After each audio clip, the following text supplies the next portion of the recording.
Hal yang banyak ditanyakan teman-teman adalah pada saat dapat proyek atau dapat kepercayaan untuk mengerjakan proyek adalah bagaimana kita memilih tukang atau pekerja yang profesional, tukang yang ahli. Salah satu caranya adalah kita nggak perlu nyari tukang semua, artinya kita cukup satu orang aja, kepala tukangnya atau mandornya atau orang yang biasa kita percaya untuk proses pengerjaan tukang. Nah, nanti mereka lah atau beliaulah yang akan mencari tukang-tukang yang lain, sehingga cukup kita pegang satu, kemudian dari kepala tukang itulah yang akan mencari tim.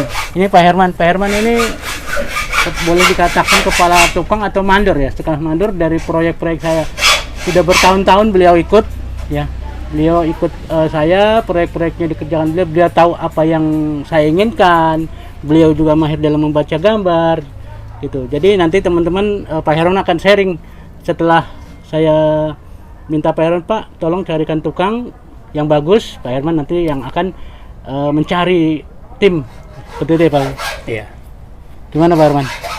Ya iyalah, yang penting kan istilahnya kita harus ada kerjasama, terus ada kepercayaan, amanah. Kalau istilahnya kepercayaan itu saya juga ya istilahnya kerja keras, walaupun seorang pemimpin kan harus ngasih contoh yang baik. Ya. Kita istilahnya turun langsung ke lapangan setelah ngatur-ngatur pembagian inilah itulah, kita juga turun tangan, jangan sampai ongkang kaki ya kan, karena kan kita juga pasti dicontoh.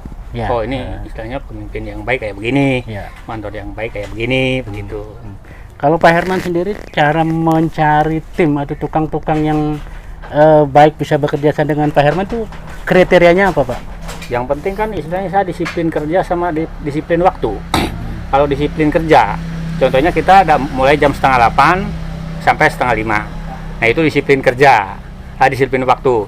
Kalau disiplin kerja itu sekarang bolehlah kita kerja sambil ngopi, tapi kan nggak harus duduk. Kalau ngopi orang merokok itu nggak harus duduk. Kita kan bisa istilahnya sambil bekerja sambil merokok, yang bagi perokok bisa istilahnya bekerja sambil ngopi yang bagi suka ngopi. Tapi kan nggak harus kita ongkong-ongkong rame-rame ngopi, nggak. Itu yang saya pesankan sama teman-teman saya itu begitu Pak. Cara kerja saya begitu. Jadi disiplin kerja dan disiplin waktu saya terapkan. Alhamdulillah sampai sekarang ya tim saya solid lah, lumayan. Terus cara menentukan Pak Herman dari segi Pak Herman menentukan jumlah antara perbandingan tukang dengan kenek itu seperti apa Pak? Kalau masalah itu saya nggak berpikir satu kenek satu tukang, karena kalau tukang itu kan bisa ngaduk, bisa istilahnya kita bikin adukan. Nah yang penting kerjasamanya Pak, saya nggak berpatokan satu kenek satu tukang, nggak, karena itu membuang-buang istilahnya ya mungkin dana atau bagaimana. Jadi seandainya tukang 2 kenek 1 atau tukang 3 kenek 1 saya, karena kita kerjasama, ngaduk duluan dulu, ya kan, bareng-bareng seperti kemarin tadi kan ngecor, kita ngaduk dulu bersama, habis itu kita angkut, nggak ada ongkang-ongkang tukang di atas, nggak ada, saya nggak suka itu. Kalau yang kayak begitu saya keluarin langsung. Oke, sip. Begitu. Ini yang banyak juga ditanyakan teman-teman. Sebenarnya kegiatan tim Pak Herman itu misalnya mulai dari pagi sampai dengan sore selesai itu yang Pak Herman lakukan apa untuk mereka supaya bekerja sesuai dengan keinginan atau sesuai dengan instruksi dari yang punya rumah atau instruksi dari arsiteknya gimana? Kalau saya kan istilahnya ada yang punya rumah pengennya begini, nah saya cari yang ahlinya. Kalau yang bukan ahlinya saya nggak terapkan di situ, saya sendiri yang pegang. Kalau memang anak buah saya itu nggak bisa untuk memegang pekerjaan itu kan, saya arahin dulu. Kalau memang bisa ya mungkin silakan kerjakan, tapi kita kontrol ya kan. Terus kita ikuti aturan ya bos kita maksudnya kan. Jadi jangan sampai mentang-mentang kita bisa terus kita kerjain tapi istilahnya menyalahi aturan. Jadi nggak harus kita mengambil inisiatif mentang-mentang kita mandor terus kita bisa. Oh ini harus begini Pak, nggak bisa Pak. Harus ada istilahnya musyawarah. Pak ini harus begini, akibatnya begini. Ini harus begini, akibatnya begini kan gitu.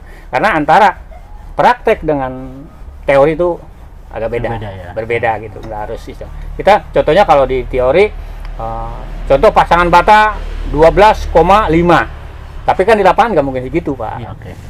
Ya, teman-teman tadi diskusi saya dengan Pak Herman. Jadi kita sebagai arsitek atau sebagai teknik sipil atau sebagai pemborong katakanlah, itu tidak semuanya bisa. Artinya kita mungkin sebatas teori, tapi pelaksanaan di lapangan jelas teman-teman yang kerja lah yang akan atau yang mengimplementasikan, mengaplikasikan dari gambar yang kita buat untuk menjadi satu bangunan yang kita rencanakan. Jadi teman-teman, saran saya atau kuncinya adalah kita jangan malu untuk bertanya kepada tim atau kepada tukang kita yang kerja, karena beliau walaupun katakanlah secara teori kurang, tapi prakteknya itu luar biasa. Kita banyak bisa menyerap ilmu dari orang-orang seperti Pak Herman dan sebagainya. Jadi seperti itu teman-teman, pertanyaan dari kawan kita, bagaimana cara memilih tukang yang ahli, tukang yang profesional. Semoga diskusi kita kali ini bisa menjawab atau bisa membantu teman-teman yang saat ini sedang kebingungan bagaimana proses pelaksanaan proyeknya. Oke, terima kasih teman-teman.